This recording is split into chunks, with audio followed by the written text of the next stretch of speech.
దండిగా ఉన్నోడురా పేదల గడపల్లో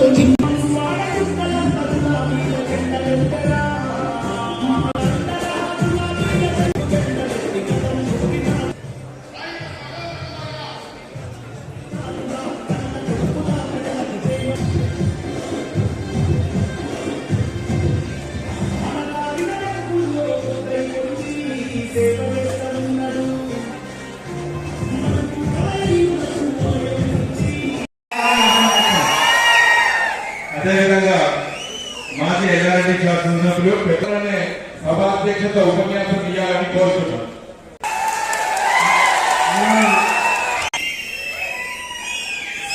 Zaheerabad TRS party అభ్యర్థి పెద్దలు రాజు అనిల్ కుమార్ గారిని మన అందరికీ గౌరవనీయులు పెద్దలు మన ప్రియతమ నాయకుడు కేసీఆర్ గారు మన జైరాబాద్ పార్లమెంట్ అభ్యర్థిగా రాజు అనిల్ కుమార్ గారిని ప్రకటించి అందరితో సంప్రదించి ప్రకటించి మన ముందు పెట్టినారు. మనమందరం కష్టపడి మంచి విద్యార్థితో గెలిపించి గతంలో జరిగినటువంటి పొరపాట్లను సరిదిద్దుకొని వారి విద్యార్థితో రాజు అనిల్ కుమార్ గారిని గెలిపించుకుందామని మీ అందరికీ మనస్ఫూర్తిగా నేను కోరుతా ఉన్నా.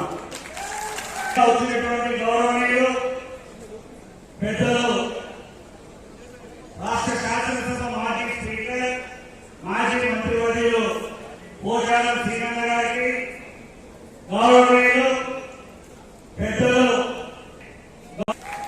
అదేవిధంగా ఎల్లారెడ్డి మాజీ శాసనసభ్యులు సోదరులు నల్లమడు సురేందర్ గారికి, మాజీ శాసనసభ్యులు గౌరవనీయులు అన్న జనార్దన్ గౌడ్ గారికి, అదేవిధంగా ప్రేమ్ కుమార్ గారికి, జిల్లా పరిషత్ వైస్ చైర్మన్ గారికి, జిల్లా టిఆర్ఎస్ పార్టీ అధ్యక్షులు మిత్రులు ఎంకే ముజీబుద్దీన్ గారికి, వేదికపై ఉన్నటువంటి చాలా మంది పెద్దలు ఉన్నారు. గౌరవ మండల పార్టీ అధ్యక్షులు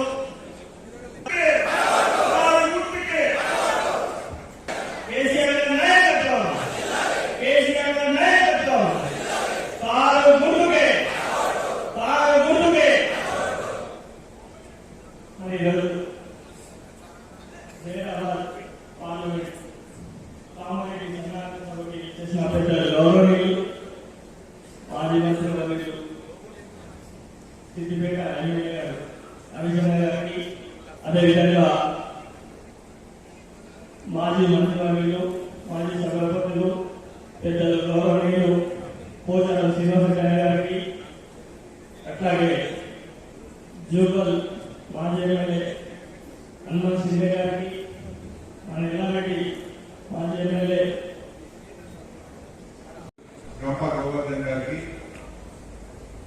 తెలంగాణ రాష్ట్రానికి శాసన సభాపతిగా, తొట్టతొలి వ్యవసాయ శాఖ మంత్రిగా,